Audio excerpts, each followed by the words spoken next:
Hey, everybody, and welcome back to another episode of the Bulletproof Dental Practice Podcast. Today, Peter and I are really excited because we have the first of a series. Many of you have listened to prior podcasts with Dr. Uche Odiatu, not to be confused with the Japanese samurai. If you're watching, you'd know he's not. Well, you could be Japanese, actually. I don't know. You look a little Japanese to me. 23andMe, yeah, I found out maybe 2%. Did you really? You have a What's little that? Japanese in you? Kyoto, yes, little Kyoto Oh, gene. that's amazing. 23andMe, I don't want to get tangential, but 23andMe is the best thing ever because whatever you think you are, you're probably not exactly that, but we digress. Uche has been a long time friend rather. Our first bonding experience was the day you decided to share my hotel room at some dental lecture and listen to me snore. And I woke up in the morning and you were in the bathroom with like toilet paper wrapped around your head because I was snoring so loud. And Pete, of course, has known Uche for some time, but Uche is the type of individual who has a massive understanding into the behavior patterns and wellness trends to optimally get people healthy and why we don't get healthy.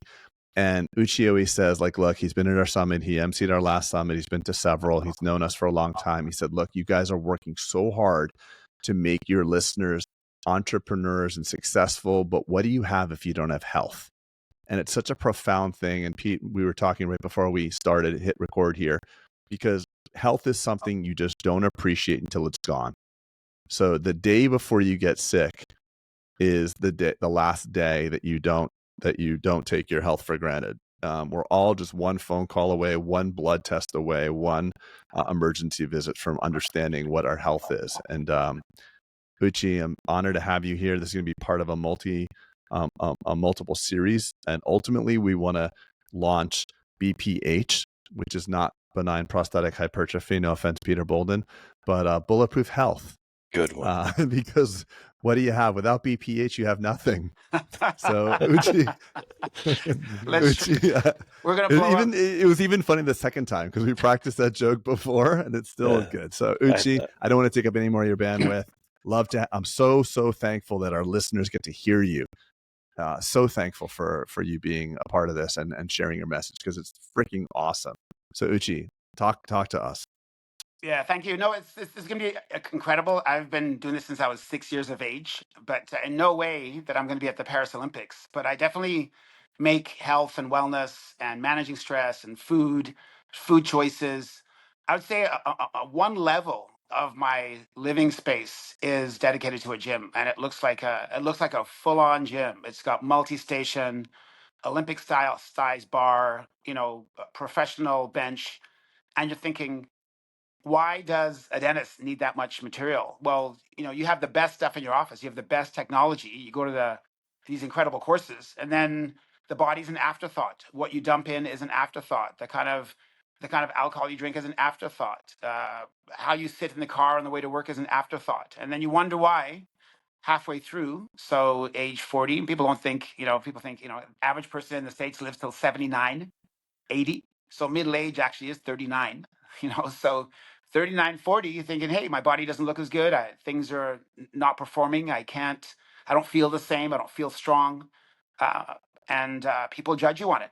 Patients see it in your face. They see it in your posture, and your team sees it, So this is well part of this push. And we talked about, a 12-part push and then building this whole health side. It's going to be powerful. It's going to launch a lot of people. Yeah, what I was able to see it kind of firsthand at Summit, right? And yes, you kind of helped MC, or you did MC the Bulletproof Summit. People got a lot of exposure, and I know you address audiences all around the nation all year long. I saw your speaking tour, and I was like, damn, thought I traveled a lot. But I saw the difference in I was telling Craig on the last week's pod that it was the difference in the energy, right? Getting people up and ready to receive and their energy level, and just like teaching them quick, simple things about lymphatic flow or red lights or whatever it was, right? It was very quick, and the engagement was off the charts. And Uche, you weren't part of the last pod, but I kind of gave the wind up that, like, I told Craig I'm a quasi biohacker. I've always been interested in things, probably not to the extent you are by any means. But I think, Craig, to your point, when you get a health scare, you take it for granted, right? When I was a 26-year-old dentist, I thought that I could work upside down for 8 hours a day and I'd be totally fine, right? I could go out and party till 2 a.m. and be totally fine. as you progress, that you start getting aches and pains and things get tired, and then it wears on you, and then you conflate that with like, I don't like dentistry anymore potentially, right? Because it's painful to potentially practice, or it's stressful, or your cortisol levels are just max because you're eating on the fly and you're putting out fires here. And so I think it's just one of the most underrepresented things. I see dentists abuse the shit out of their body to the point where then they are out of practice because meaning they want to then quit dentistry because they've abused it so much, right? And so the longevity, I think, is a crisis in dentistry specifically. Well, So I just want to add two things. Uche, what you're great at, and I hope everybody, I just want you to make sure that you listen to this entire thing, because what Uchi's great at is making it approachable. So when you hear about health, it is so unapproachable. Like, oh my God, what? Uchi probably wakes up at 5 a.m. and puts a bunch of freaking peas in a blender and goes out and eats dirt and spirulina and kale and all this stuff. Like, Uchi would oftentimes say, like, just when you go to lunch today, just grab something green, just eat something green. You're already like ahead of 99% of people. Like, so it's not this massive shift in your behavior. It's small shifts. Taking a moment to breathe, you're already ahead of 99% of the people. So it's daunting to most people. This journey of health is so daunting. They don't even know where to begin. And you make it approachable. The second thing I think that happens is that when we go to medical doctors' job is to get us unsick. So when any of us start it, our first doctor visit, you're 16, 18 years old, you're 12 years old, something like that. Your doctor says, congrats, you're doing great. Everything's great. You look great. Then you go back in your 20s and your 30s, you're great. Everything's fine. You go back in your 40s, you're fine. And then you start to get curious. You're like, well, am I optimally well? Of course you are. My waiting room is full of people that are sick. Mr. Jones just had a heart attack. This guy's got high cholesterol. And then all of a sudden, you find an integrative medical doctor or someone who's a little bit more proactive versus reactive, and they really go through your numbers. And they say they can prognosticate, hey, you are healthy today at 42 or 38. But the trends I've seen over the last 10 years, if we stay on this trajectory, when you're 52, you have diabetes. And no one says that to us. So you get to the point where you get bad news, and then you're going to want to listen to this. So our hope here is that if you're the 30-year-old, the 26-year-old, get the information now, because no one's coming to save you. Pete always says that. You got to be your own healthcare advocate. And I've learned a lot from Pete. So enough talking, Uche. Opine. No, you hit the nail on the head. A big part of that is people think just being healthy is just free of disease. Being fit is being able to do stuff. Being able to do stuff is key. Like, what's the point of getting to Paris with your loved one and your family and you can't walk around Paris? What's wrong? You go to Egypt and you can't sit on top of a camel. So fitness is doing stuff, and you do all the stuff to increase your productivity and your income and your net worth, but you can't do anything with it. And you'd be surprised how much people actually would trade it all away to have another year or another day. And you surprised what when people don't think, if a dentist is earning 300,000 to 800,000 a year, 10 more years of health and being able to be active is worth $3 to $8 million. So when I hear dentists all the time, so hiring a trainer is expensive. So so you bill $800 an hour, and you think $120 an hour is expensive. So I try and reduce it to the ridiculous, and I get people thinking maybe it's okay for me. I'm 30, is it too late? Or I'm 60, is it too late? And that mantra, and this should be a common theme of people championing each other, even through Bulletproof Health, is our muscles have no idea how old we are.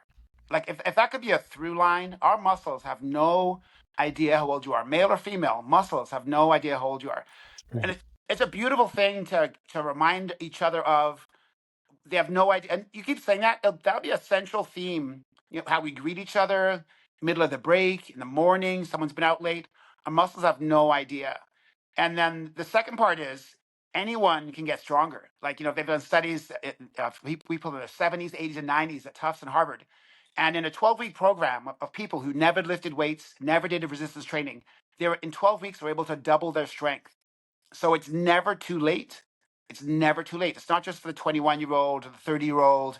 It's never too late. And that's where the excitement builds in. And I think reminding each other is that mantra. And that's why I said, if you want to get fit, have fit friends. It's pretty hard to be fit if no one else in your peer group is fit.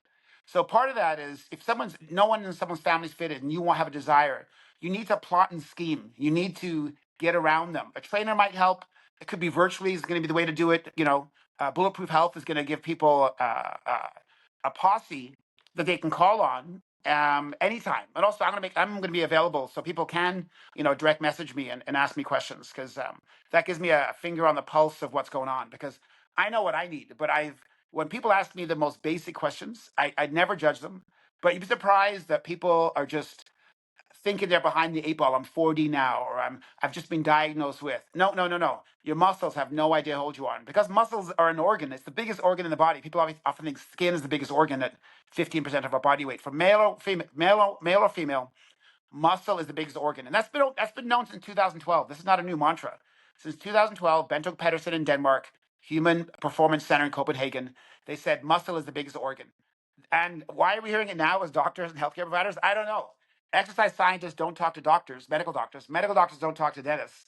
And this is where we're gonna, get people a refinement on it. And this could be the beginning of something major. I feel. I get the feeling it's gonna be something major.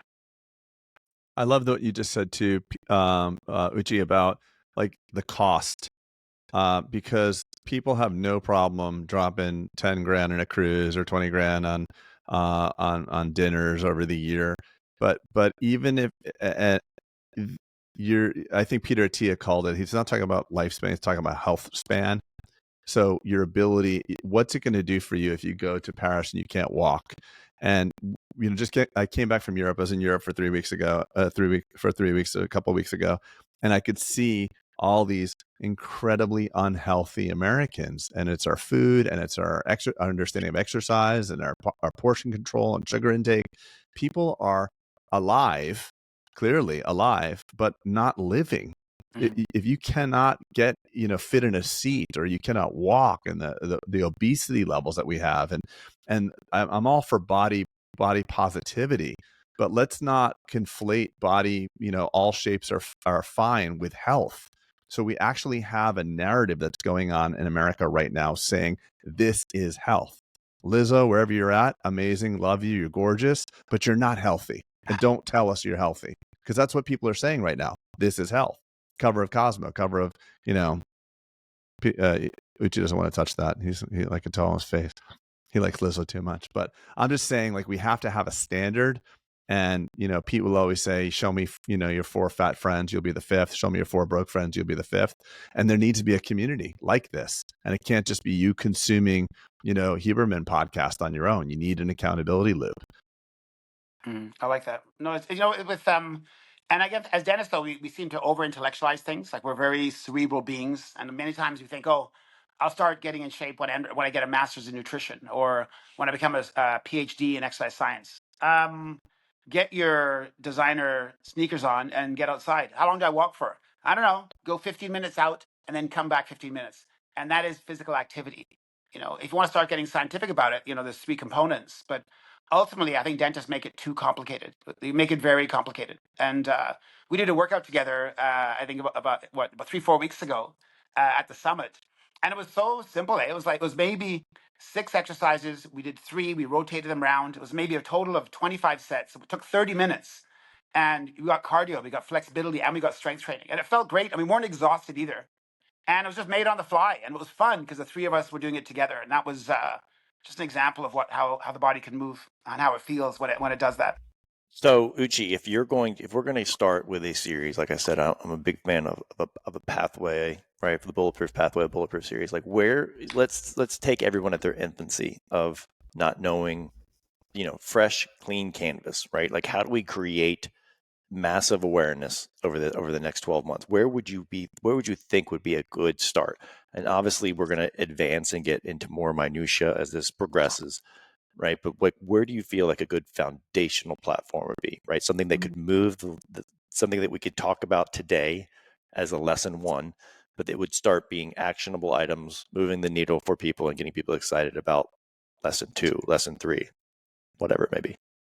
Yeah, no, like I think starting with why is probably the biggest thing. Like, I think a lot of people, we get very excited, we want to get the hacks right away.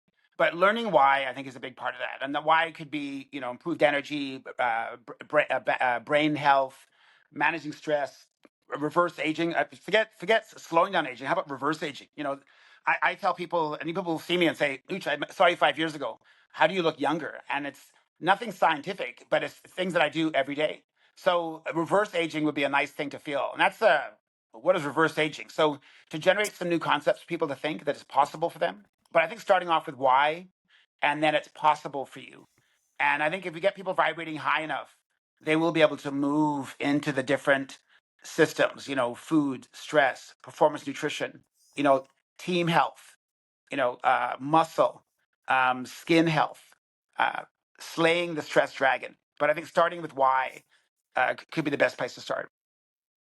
Yeah, I think it's just an understanding, and it's part of the narrative. I don't want to touch that either, but I think it's a narrative. I'm 40, I'm 30, I'm whatever, and people start to feel a certain way. I mean, there's been a study that I think it was even you that said that a long time ago. You used to, and correct me if I'm wrong, but it was like how when people got a terminal diagnosis and a timeline of when how long they had to live, that people tended to die within that timeline. So it's, hey, Mrs. Jones, you have cancer. Get your affairs in order. You have 5 months to live. People live that 5 months. So the biggest thing you can do when getting a terminal disease is don't give someone a timeline, because you'll start to follow the timeline. So it's almost like there's of course we can't stop the clock, but the narrative of I am blank years old, so I must feel this way. You know how it is, getting old, getting old.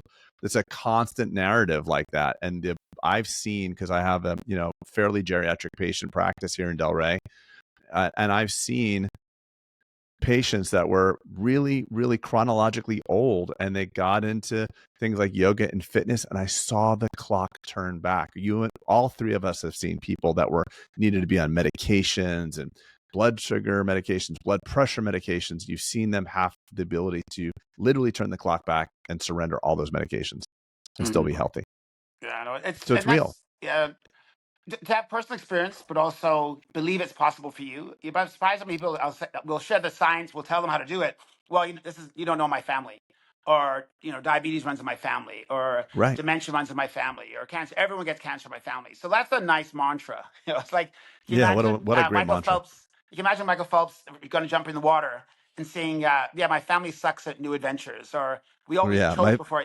So it's My family sucks at swimming. I have a family predisposition. I'm just fighting that. I'm already fighting that. So before you even start getting in the pool, half the battle's gone. I agree. The narratives are terrible. And that conversation, you hear people all the time say, I'm old. I got such a bad memory. I hear it only because I try and see how many times a day we do it. You'll see the most beautiful people, the most handsome people, the most fit people, or even no matter what age they are. No, I'm so bad with names, or I don't remember anything. To start putting oneself down is the beginning of the body falling apart. To start putting themselves down. Just like if you. I love that. And by the way, that spills over to the entrepreneurial stuff, to say, I suck at business. I'm good at dentistry, but I suck at business. Yeah, well, guess what? Or I suck at leadership. Whatever it is, whatever that mantra is, that does not help at all at the very minimum. And they say it with such feeling. I know. Say it, oh my God. And every cell in the body, 85 billion neurons, 80 trillion cells in the body, just go, yep, exactly right. Our body wants to be consistent with what we say. So it's this mantra. It's deadly. It's deadly. So if we can talk about the conversation, the inner conversation also, not just the outer conversation. But as Peter said, you have a fit posse. They order different things on the menu. They start a conference off with a different mindset in the morning. They will have a running break. They'll say, I need some sun time. I'm going to get outside of the pool for 30 minutes. I want to get some sun on my body and, reset my circadian rhythm. So we remind each other. You'll rarely see fit people put each other down. We don't talk about pills and prescriptions and surgeries. So that's a great point. This is going to be, it's a great group. It's you have a fit mindset and a fit posse. The support is incredible. It's interesting too, and I don't want to go tangential, but I just will make one comment, and maybe it's my own personal bias or not, but the Bulletproof ecosystem, and I'm not conflating myself with that. I don't want to try to give myself a backhand an inadvertent compliment, but I do see, like, at our summit and our masterminds, everyone's quite fit. Do you notice that, Pete? Is that, or Uche, do you notice that as well? Like, that we have a fitter ecosystem? Well, it was a very youthful group. I go to all conferences, AGD and ADA and some state meetings, and you get again, they talked about how there's an aging population going to in-person conferences. Right. Maybe they do need to punch up the energy of it, but yours was definitely different. It was youthful team, optimistic dentists. Like, Yeah. How many around dentists 32, 34 talking about being optimistic and loving what they do? Like usually people complaining and Mm-hmm. blaming and criticizing. So it was It's a good good energy. point. I never thought of that, Craig, in terms of the avatar, right? Of the people that comes that is the kind of a fit audience. I never thought about that, right? Because Yeah. In our I've been mastermind, to him, been to I'm the one Hinman that, and been to yeah. things, and you're right. Yeah, you're Yeah. right. Yeah, It's just an interesting thing. So it seems like a natural fit that we'd have that. That's part of but it. that's But such a powerful, like, the mantra of your friends. You are who you're surrounded. If you find that you're the most intelligent or the most fit person in the room, it's time to find another room, right? Mhm. Like full stop. And so it's that is the easiest hack is just put yourself in an environment that encourages, if you want to get healthier, find a group of healthy friends, right? If you want to get richer, find a group of richer friends. Not that you're just like pivoting into friends for a transaction, but it's like it's a mindset, right? Mhm. If you can do it, so can I, kind of thing. I'll say if I didn't own a restaurant, but four of my friends all owned restaurants, the next day I'd have a hot dog cart, and that would be the beginning of my Michelin star. I'd drag a cart out, and I'd be moving some ballpark francs. So it's insidious, sneaks up on you, and I felt it at the summit. I saw healthy people. Not that you have to be healthy to go. There's definitely a mood of optimism and people, well dressed. People weren't just wearing whatever they wanted. They got up in. Like people took care of themselves. The team. You saw leaders proud of their team. You couldn't tell who the dentist was. You couldn't tell who the hygienist or assistant was. So that was, yeah, you couldn't. The yeah. self-esteem of supportive team members had the self-esteem of dentists. You could feel they were like, "Are you the dentist?" No, I'm an assistant. I'm like, okay. Like it felt, yeah, those people were empowered. But I guess it's selection bias. If you listen to a podcast like this, you understand the power of your team. You understand the power of entrepreneurial endeavor. So it's just kind of So, like we're Craig, where were you going with this? Was that there's a correlation to success, entrepreneurialism, and fitness? Like, yes, were you that's going exactly to where I was that? going with it. And Uh-huh. my wife will never let me, every Instagram post she sees that says, the average CEO wakes up at like 5 in the morning and runs 15 miles and drinks like grass for breakfast. She always sends me that shit. So Mm-hmm. there is an absolute A little passive correlation. I mean, aggressive. yeah, exactly. Uchi knows my wife well. They share a kindred love of fitness and activity and of So, ragging on me. so Uchi, I think that's a great place. So you talked about kind of the neuro, the brain power, the brain. I think most people would contend like, hey, if I don't have my brain, like I'm good. Just I don't want to be on this earth anymore, kind of thing, Yeah. right? And it's something that we see, right? I think even Peter Attia talks about like the four horsemen, right? That's something that's going to kill you, like cardiovascular, cancer, some kind of neurodegenerative disease, or an accident. He's like, if you can avoid those four ways of which you'll probably die, then you can increase your longevity, right? Or wellness and health over that time period, because he's like, most people die of one of those four things. So let's talk about that for a second, because I think, Craig, I had this funny, I alluded to something funny. I talked about Alice in Wonderland and the mercury, and how, mercury is something that passes the blood brain barrier, even in a vapor form or in the vapor form. And I know I'm going super tangential, but like that can affect things in your brain. So can you give us some things about brain fitness, mental fitness, things like that, Yeah. as we start this kind of journey? Yeah, well, people think of brain health. I think it's dementia. Something happens at age 70, but literally that beta amyloid plaque and tau tangles start forming at age 20 with sedentary living. And a psychiatrist What's named a beta amyloid plaque? beta amyloid plaque is like exhaust or the spent. It's like the breakdown products of metabolism in the brain. Beta amyloid plaque Mm. and tau tangles. And they've shown that people with Alzheimer's have more of this plaques in their brain. So either they're unable to clear it. We all make it, but they're unable to clear it.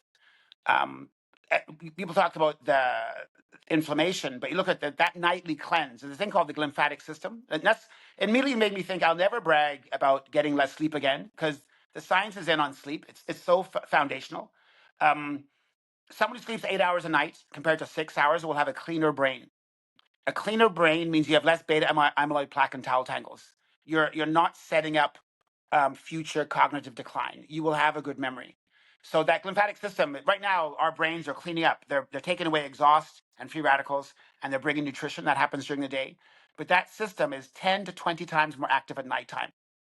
So literally, if someone sleeps 8 hours at night, they will have a clean brain.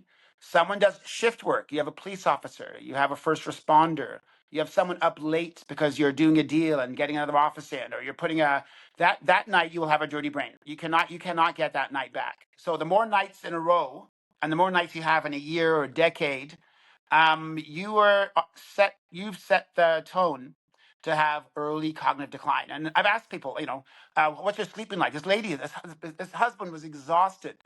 He was taking care of his wife. She was a beautiful, upbeat lady.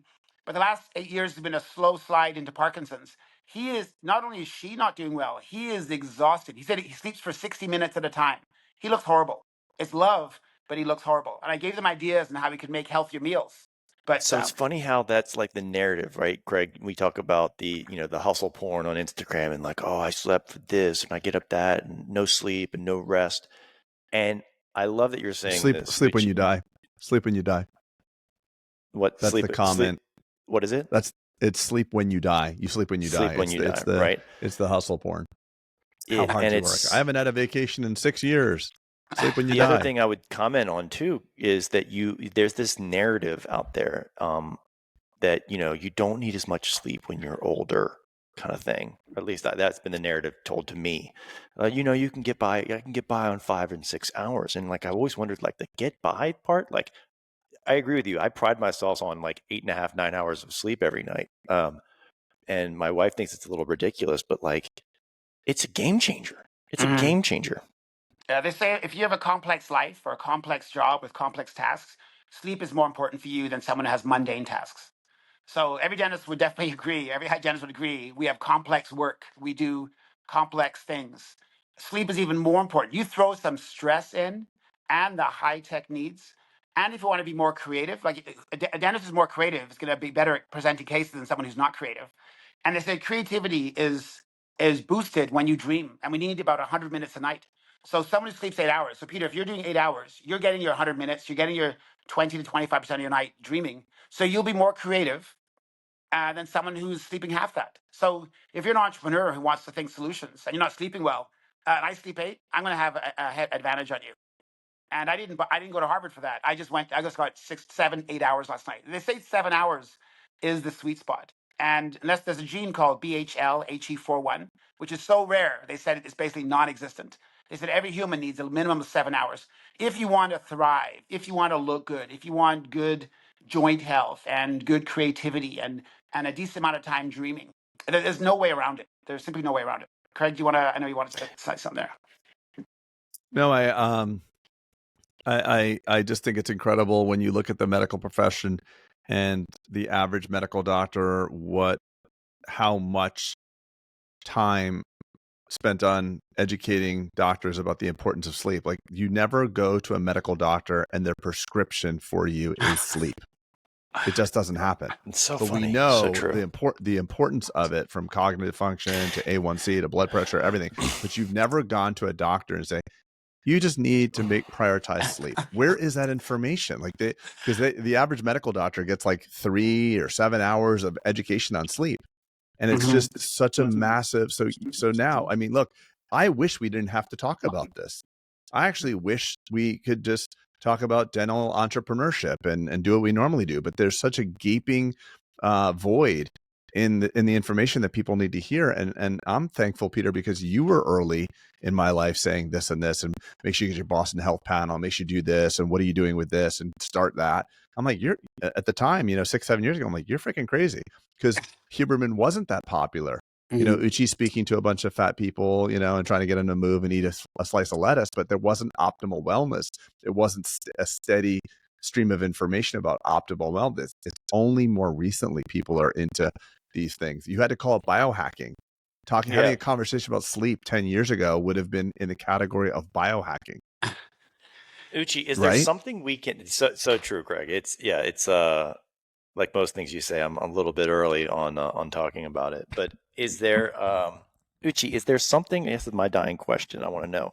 So like milk thistle is kind of a nutrient that you can help cleanse your liver, right? Or at least that's the anecdotal evidence. Yeah. Is there any supplementation or any food that that helps clear that product of I think you said beta amyloid plaque, right?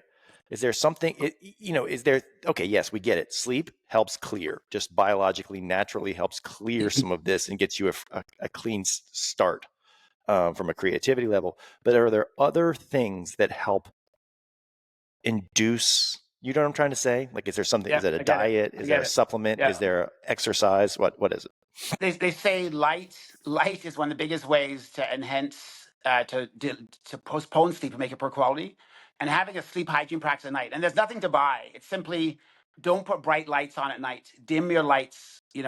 Complete black while you sleep. If you're driving home in traffic when it's dark out, most high-end cars have a nice they take out the blue light. If you look in the rearview mirror, they take it out. I would throw some orange glasses on the way home, because looking at all those halogen lights coming on full bore on your half an hour home, your brain is completely lit up, and you might fall asleep because you're exhausted, but the sleep will not be as deep. So I'd say start monitoring your light and be masterful with light, and be almost OCD about it. And that's probably the biggest thing you could do to set up the night of sleep. If you watch an 8-foot TV, you watch Gladiator for 2 hours with an 8-foot screen on 10 feet away, I don't care what you take, the sleep's not going to be as deep or as satisfying. So managing light is the best way. And it starts early. They say in the first 2 hours of waking up, get some natural light on your skin. Because the caveman and cavewoman, Homo sapien, whatever, 400,000 years ago, Homo habilis 1.7 million years ago, everyone in the cave, everyone in the tribe left the cave first thing in the morning. Everyone, for hundreds of thousands of years, no one stayed inside. The only people who stayed inside the cave was the sick and the dying. But they've showed now the exposure to light or the sun in the morning tells your body you're alive, and it resets. It's called the suprachiasmatic nucleus. It's a 20,000 neuron patch in your brain, and it's very sensitive to daylight, and it wants to know that you're alive. So that early exposure, 5-10 minutes in the sun, brain goes, oh, good, he's got another day planned. And that early exposure helps you sleep deeper that night. And that's why getting up at a conference, staying inside, go down, get the coffee, 3 hours of seminars, all of a sudden you're thinking, I feel kind of dull. Well, you're already working with one hand behind your back without having that morning sun. So manipulating your sun exposure, I'd say, is probably the best. It'd be more bang from any theanine or any chamomile tea that you'd have before bedtime. Okay. Yeah, I was going to go into that.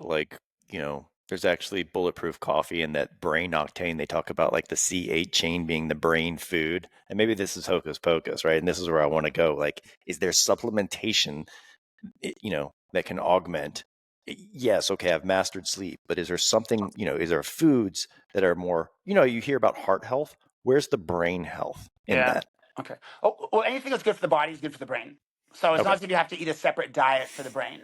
You need your omega-3s, you need protein, you need carbs. Everyone's so afraid of carbs. I love carbs. Vegetables are carbs, fruit are carbs. So carbs are completely fine. I do not get Krispy Kreme donut is carbs too, I think. It is carb. But you know what? If Michael Phelps had a Krispy Kreme donut, it can be like throwing a bucket of water on a fire. Nothing yeah, would it's my happen. wife too. My wife wore continuous glucose monitoring, said it's broken. I'm like, no, you are full of muscle, so your body knows how to process it all. Yeah, it's I'm like a Kobe beef cow. Wagyu beef cow. You give me a donut and I spike.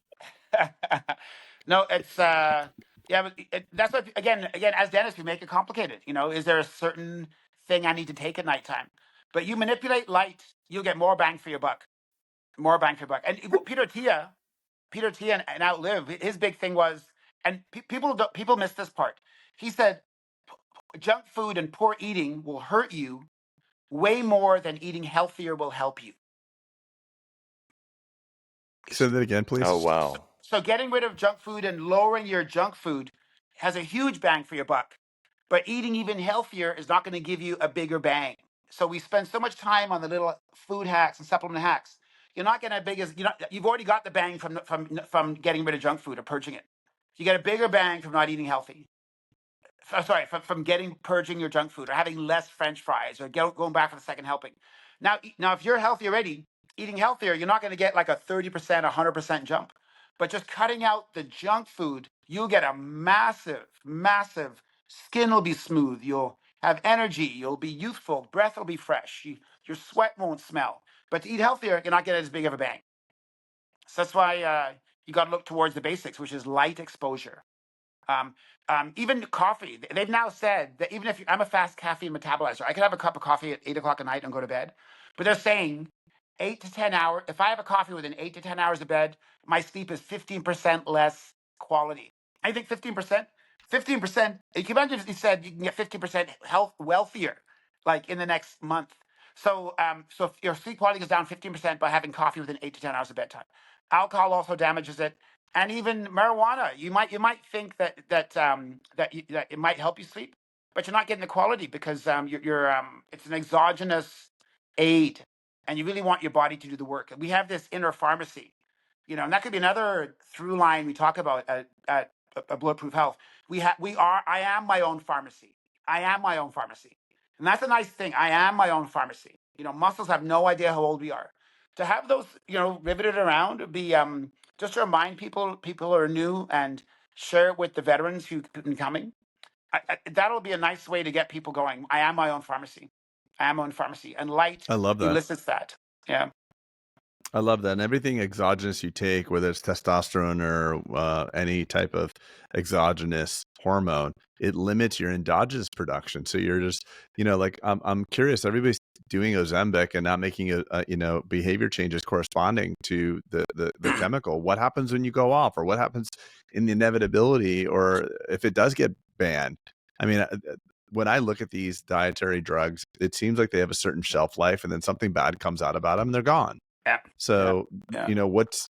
Without making those underlying corrections to your health, I don't think that everybody just wants the pill. I think that it doesn't provide the net benefit. I can see the attraction, but you know what it is though? It's like winning a lottery. If I won Powerball tonight, I'd be $300 million richer. I'd have no idea how I got there, right? I have no idea. I lose 20 pounds with a diet drug. All of a sudden, I'm fitting into nice clothes. I have no idea how I got my heart doesn't know, my muscles don't know, my brain doesn't know. I might be less fat, but I've also lost muscle. I have no idea how I got there. It's like not knowing. But if you lose 10 to 15 pounds on your own over a year, you get fit. You've developed timber. You got the discipline. I think Huberman talks about there's a part of your brain called the anterior mid-cingulate cortex. When you do difficult things, when you do disciplined things, this part of your brain gets thicker and stronger.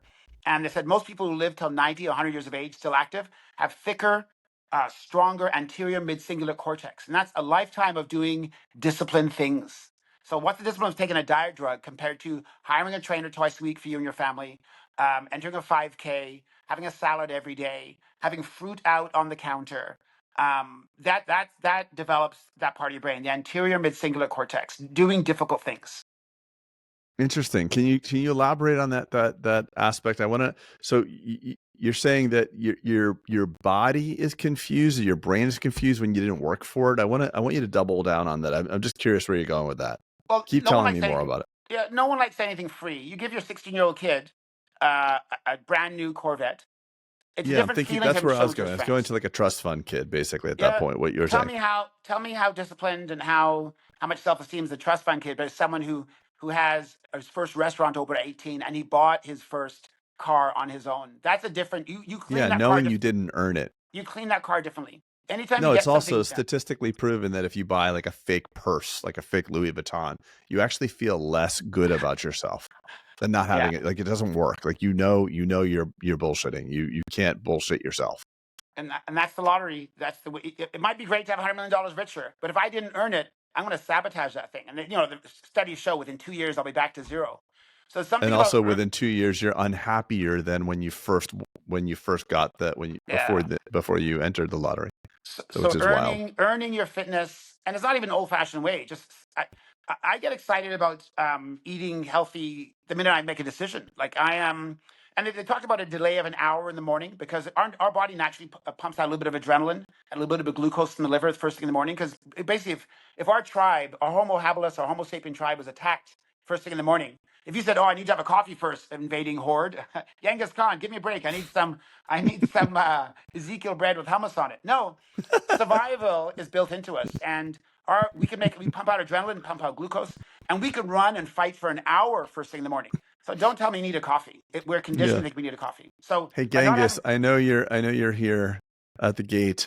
I was hoping I could have my coffee first. I love that. Before you rape and pillage my family and eat my child's brain. Yeah, why I don't you wouldn't start? mind having. Why don't you rape the horses first, and Let me then have a I'll just get my latte coffee. let me have a latte with cinnamon powder and maybe a neurotropic, so I can think I can find my way out of my cave. No, Oh my god, that's great.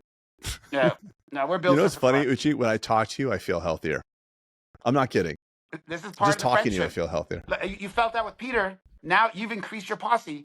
You know, you have Yeah. your There you wife, you have go. Peter, you You have can me. never have too much good You're going to posse. have an 8-pack, and you're going to be on the cover 8-pack. of the ADA, Oh, the ADA journal. I Hey, don't know. We're not magicians. Let's not get carried away. Yeah. you'd be surprised. You'd be surprised. You know how you look. Just kidding.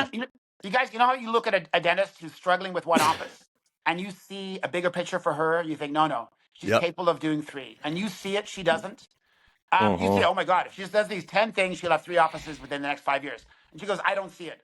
And that's the power of being around conviction. And I say people need to suspend their doubt. And so I could totally see you having that riveted physique of a guy, have the 6-pack, the tone, the muscle tone.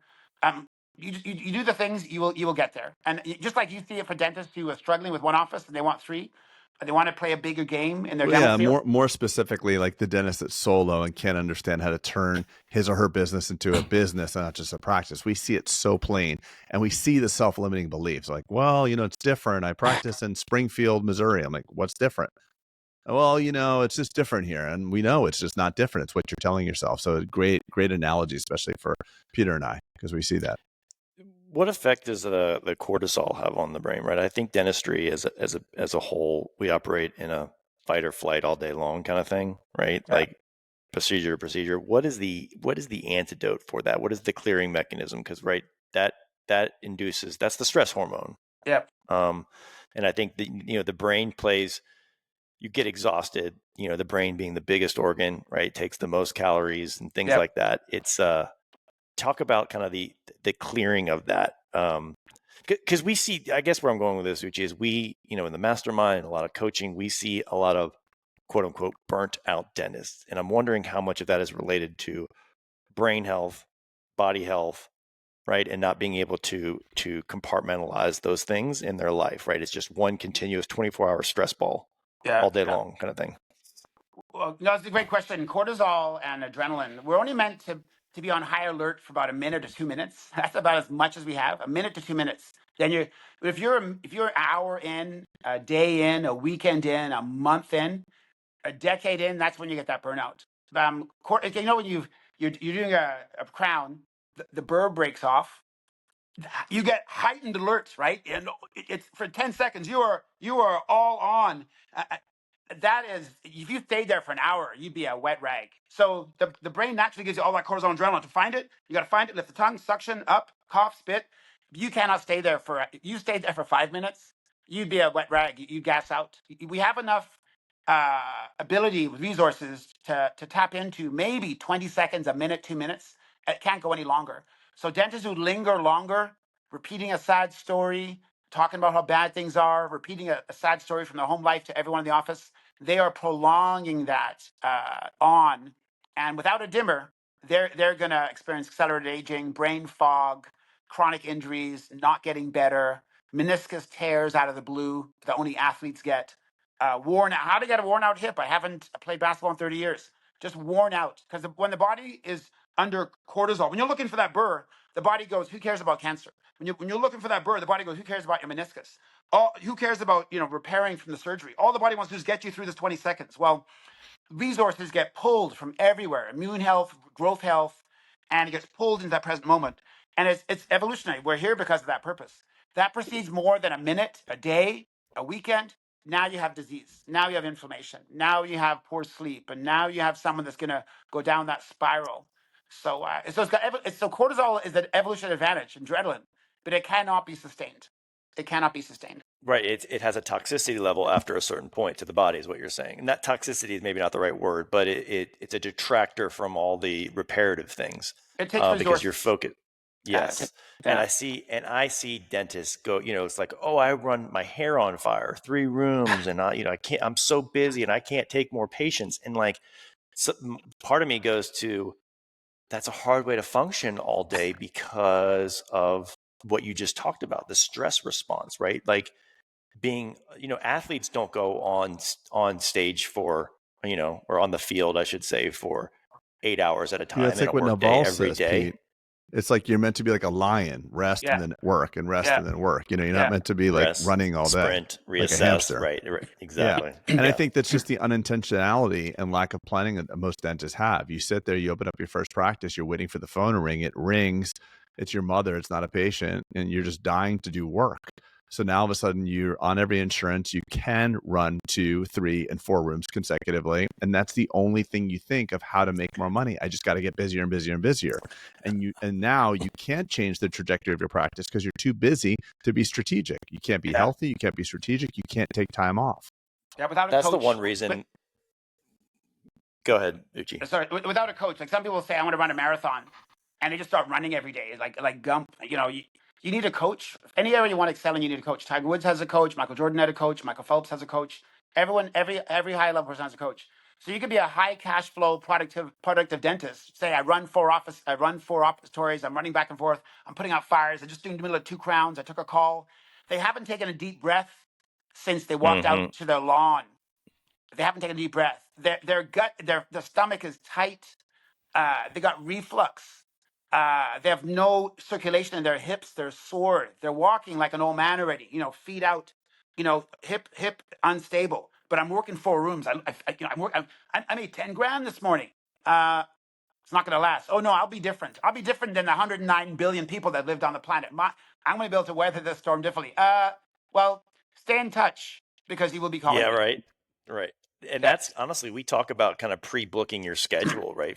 I had to force myself to slow down in my clinical career because I can do it, right? And so I had to book stressful situations, quote unquote, like big preps and big procedures. And then afternoons would be more take a deep breath and relax, or you're going to burn the F out. And, do consultations and, simple brainless things, right? Things that were kind of like letting me unwind before the bell rang at 4:00 when it was time to go home kind of thing, but so long it was like, just give it to me, I'll do it. Right. And then it was like, this is not sustainable. This is not a sustainable thing. So, Uche, we talk about kind of pre-blocking a lot to our masterminders and things like that about just, being intentional about your body, right? Because you can't just operate at full RPMs all day long.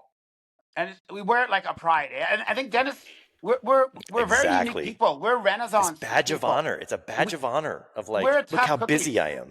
We're tough cookies. If the Super Bowl team could get a 45-year-old dentist as a lineman, he or she would do pretty good. We are tenacious. We're like hyenas at being able to attack, like just attack. But we wear out and we look beaten up. Look, Mick Jagger at 80 with his tour, 16 dates. Show business for 56 years. Like, he's doing this move. He's moving around. You show me a dentist that's been a dentist for 40 years. Looks like E.T. Like they're just beaten down. Like, one more crowd? Just like dry. Their skin is like a reptile. One more crowd? But I love the ET, just all hunched over. Pretty good. But by the way, we had this professor at Tufts 100 years ago. I went to school, and he was always in the position of working on a patient. So I'm going to stand up and show you. He was always like this. Oh, he would walk around, so he would just like drop in, like his arms were cocked, ready. He was always like just drop a drill in his hand. He literally walked around like this. Wow! So just drop a patient. He was like an assembly line, ready to go. Anyway, but I think you're bringing up another powerful understanding of human behavior too. Is human beings don't identify with their future selves. So if you talk to a smoker that's 40 years old, yes, I smoke now, but in the future I'm going to stop. In the future I'm going to get healthy. In the future I'm going to do this. And then typically what the normal trajectory is something happens, something abrupt happens. So let's take it to an entrepreneurial dentist. I want to create a business and not just a job. And they talk about that for a decade. And then one day they're skiing and they break their wrist. And then boom, they do it because now they have to do it. Now I can't produce dentistry. Now I'm going to work on the business. And the same thing happens with health. Everybody's fine until they get the scary call. The people that are most fit are the ones that have near-death experiences, heart attacks early, stuff like that. It's a wake-up call. What's interesting? Sorry, Peter, you go. Well, I'm going to jump into something because sometimes I think there's some divine intervention or serendipity that happens. And Craig, look at your phone. We just got a text as we're sitting here recording from a masterminder. And this was obviously unprompted, but like, it's funny how signs are always everywhere. And it's a picture, this person text us, and it's a picture of the Mayo Clinic. And he said, like No you guys said on way. the This like you just said on come the through. pod before, it's crazy the difference of care. After hearing you both, I pushed my way into Mayo Primary for my last primary, asking, why are you here? To now having tons of tests and specialists and being very proactive. So far, everything checking out. But thank you so much for literally pushing on this. Look at this so, pic. right? This like, just came in. Nice. He's taking a picture literally, of the Mayo what Clinic. are the chances? Yeah. So just as we talk, and he's a young guy too. Yeah, to me, I always go to that's God saying, keep going, keep going, keep going. You're going to make a difference. Keep going with this kind of thing. So I believe Uche, in divine intervention. That literally, that text just came in, FYI, at 4 minutes ago. No, Yes. 2 minutes ago. 2 minutes ago. 12:32, Yeah. 12:34. No, you That's guys, wild. you guys you're moving mountains. I think there's a book called The Alchemist by I think Paulo Coelho, and he said when you're on the right track, the universe is always giving you signs that you're doing right. You know, that's just another sign you're doing a good job, and it makes you warm and fuzzy and think, oh my god, like that. What does that feel like? Like what you can't put a price tag on what that feels right now to see that Mayo Clinic thing, and like what you're doing is working. And in that book, The Alchemist, it said the universe conspires to help you when you're on the right track, and here you are on the right track. You know. I was on LinkedIn the other day and I just got some random before and after picture. I never met this lady. So just let you know, this is me before I heard you speak 2 years ago. This is me now. And I'm thinking, who is she? And she goes, oh, you inspired something in me, and I've lost 32 pounds. I'm listening to this and that. I'm like, and you don't realize how much responsibility that is. You realize I owe it to an audience. I owe it to people to show up because people are looking for a solution. And I think it's the most necessary for dentistry. I really do. And maybe this is my own, my own confirmational bias, but I see the most body and mind abuse. Like we sacrifice all to give to our family or teams or whatever at the consequence of our bodies. And I just think and Craig, we spend so much time from a Bulletproof pathway, right? Talking about the me, put the oxygen on you and getting your vision right and things. And so this is just such an awesome augmentation to the whole, Bulletproof team, Bulletproof, hygiene, Bulletproof, just it's such a great augment. And I'm just really excited and so super blessed you found your way into my life, Uche. And so now we get to kind of embark upon this and really just elevate the whole profession, or at least create awareness, right, of something that is, I think, a pandemic, if you will, inside of our industry. Yeah. And as most dentists, though, they're going to start running with it. I'm going to do a triathlon. Hey, I've never done one. I will never run a marathon. What I will do, though, I do regular activity every day. I've dedicated one room in my house for a gym. I got really good equipment. I put a red light that I turn on during the gym, just as another plus for my body to slow down that aging process. So if anyone works out with me, you'll realize how easy my workouts are. Like hey, Craig, we did that workout together. It was 30 minutes. You didn't like. Are we done? Yeah, we're done. We're gonna leave now because I want people to feel. I can't wait to do this again tomorrow. Not an hour and a half where you can barely turn the key in your car. And that's how dentists think. Ooh, I'm gonna do a triathlon. I'm gonna get an upper body trainer and a lower body trainer. Hey! Whoa! So you start with a salad at dinner. You start with ordering 2 vegetable sides. 2 vegetable sides, dude. That's how you're gonna start. Yeah, and trainers want to beat the crap out of you. So the first day of any trainer, because that's their money, right? Like if I destroy you, then I'm value. Yeah, right? Yeah. You want to change the behavior, and that's what I love about you. That's a bad trainer. Yeah, change the behavior. You got to periodize it. Like that whole idea about being sore for days means your body didn't have the resources to repair. Your sleep's not good, your hydration's not good, you have other stresses going on, and not eating healthy. So I'd rather maybe be a little bit sore to know that my body is able to grow again. And all that growth happens at night. The skin repairs at night, joints repair at night. 80% of growth hormone, which makes the 3 of us look younger than the average dentist in America, happens at nighttime. So that 7 hours to 8 hours is helping us look and feel good. And that REM sleep, it's not just about creativity. They say it also helps process emotion. So when you think about it, they'll say, Uche, why didn't you get that guy came up to you and actually, was that an insult? I said, I don't know.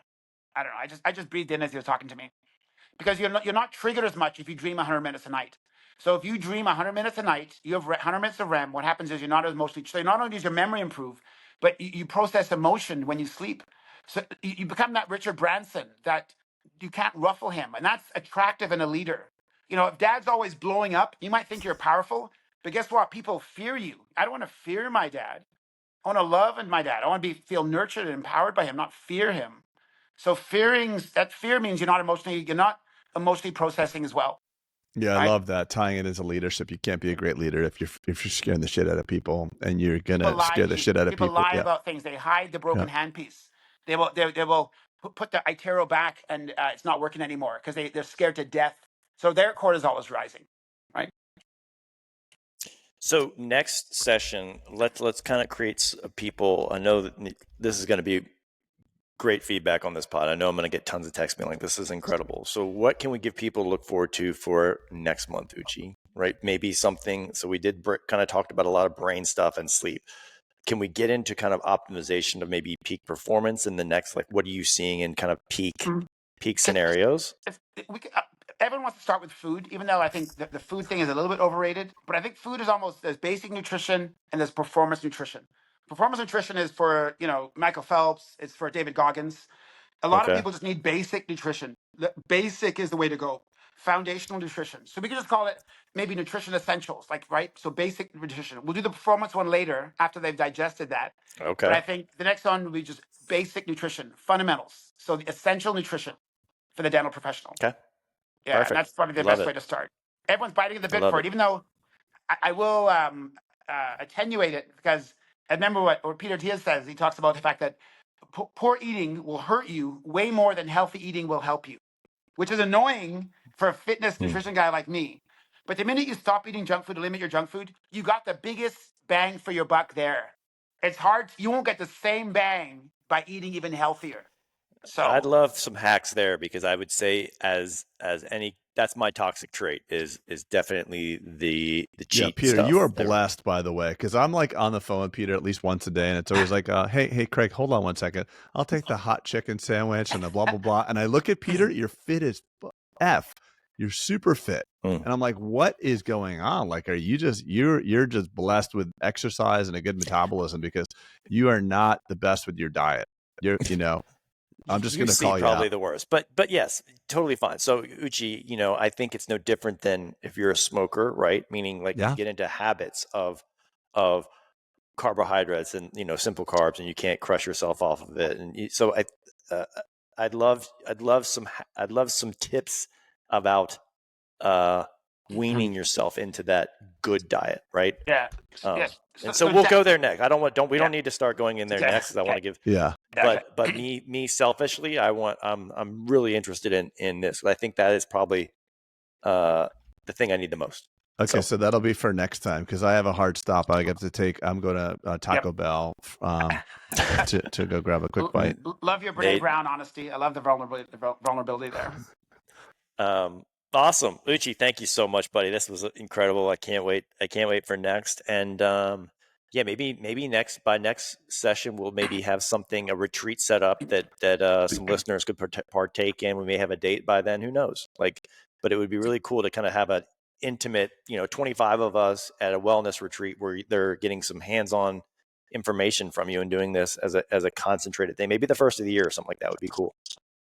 Yeah, that'd be great. No, just to see how easy it can be. Like, it's got to be effortless and simple. It's not genius is simple, and that's why people make it too complicated. So the dentists, we complicate things. There's beauty in simplicity. So that'll be the theme, I think, of that first one anyway. So, but hey, if people have questions now, I know people have they're getting I wouldn't mind. Is there a portal that people actually can send questions, so we can actually, if I could even get them? Yeah, they can email you, but we know how much you love email. Is that cool to share your email? We can share it in the show notes. Yeah, share your email. It'll go into a dark abyss of never being responded to. You know that cave that Uche says people lived in, you're not supposed to live in? That's where the emails go, avoiding Genghis Khan. Uche, there's not. I mean, people can hit us up, but I tell you, if they usually can find their way to just the info at bulletproofdentalpractice.com, and we can get them to you, or we can start aggregating them, right? And start kind of just even just giving you to a bulk of them. Like, here's something that came in. Here's something that came in. Kind of thing. Okay. So just so people, so it's not just us giving people what we think they want. It'll be some element of 7 or 8 questions. We can definitely be guided. Like, if it's all about energy, we'll talk energy. Like, forget the proteins. Yeah, but think we do know, because we are dentists. We've been in the trenches. We are in the trenches, right? Okay. Uche, and so I think we have the appropriate amount of context to say, Okay. hey, we're going to vicariously kind of create a series of things that are pertinent to where you are, right? Okay. No. Listen, basic, essential foundation, basic fundamentals of nutrition. So cool. that'll be the next one. So Craig, you guys have a good day. You guys have a good day. Thank You both you. look good. You both look good. We're the top 3% of health and fitness in America. Does that feel good? Feels really good. I'll take it all day long. As long as you can keep saying that, I'll take it. Okay, there we go. See you. Uche, awesome to see you. Thanks, Peter. Thanks for putting this together. And everybody needs a little bit of BPH, the good stuff. Okay. See y'all next time. Okay, bye-bye.